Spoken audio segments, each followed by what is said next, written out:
السلام علیکم، میرا نام ہے حسن سرفراز اور ایک بار پھر سے میرے یوٹیوب چینل میں خوش آمدید۔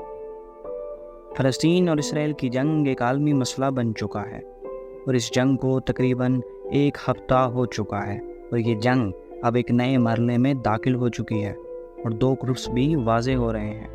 ایک طرف ان گروپس میں اسرائیل، امریکہ، برطانیہ اور جبکہ دوسری جانب غزہ سے حماس، ایران، شام اور لبنان کی حزب اللہ شامل ہے۔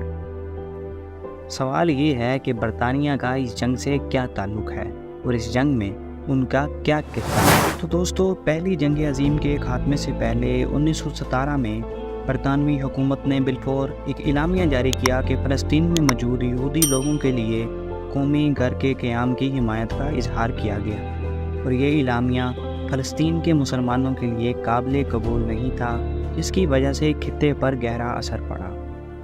یہودیوں کو فلسطین میں گھر ملنے کی صورت میں ادھر قدم جمانے کا موقع مل گیا اور یہودیوں کو فلسطین میں بزنس اور فیکٹریاں لگانے کے لیے بھاری رقم دی گئی۔ برٹش گورنمنٹ نے یہودیوں سے وعدہ کیا تھا کہ ان کو ایک الگ ملک بنانے کا موقع دیا جائے گا۔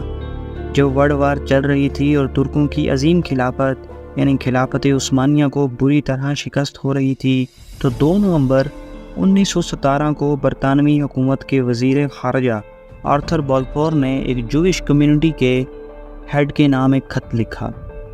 اس خط میں لکھا تھا کہ برطانوی حکومت فیصلہ کرتی ہے کہ جوز کے لیے ایک الگ ریاست ہو، اور کہا گیا کہ وہ اپنی الگ ریاست بنائیں، اور اس خط سے یہودیوں کو یقین بھی دلایا گیا کہ برطانیہ یہودیوں کو خوب سپورٹ کرے گا۔ بالفور کے اس خط کے 1 مہینے کے بعد برطانوی فوج فلسطین میں آئی اور انہوں نے قبضہ کر کے فلسطین سے عثمانیہ سلطنت کا 400 سالہ راج ختم کر دیا۔ مگر دوستو، سوچنے کی بات تو یہ ہے کہ برطانوی حکومت یہودیوں کو ایک الگ ملک دے کر حاصل کیا کرنا چاہتی تھی۔ برطانیہ چاہتا تھا کہ مڈل ایسٹ سے مسلمانوں کا راج ختم ہو اور وہاں ایک ایسی ریاست بنے جو مستقبل میں ان کا ساتھ دے سکے۔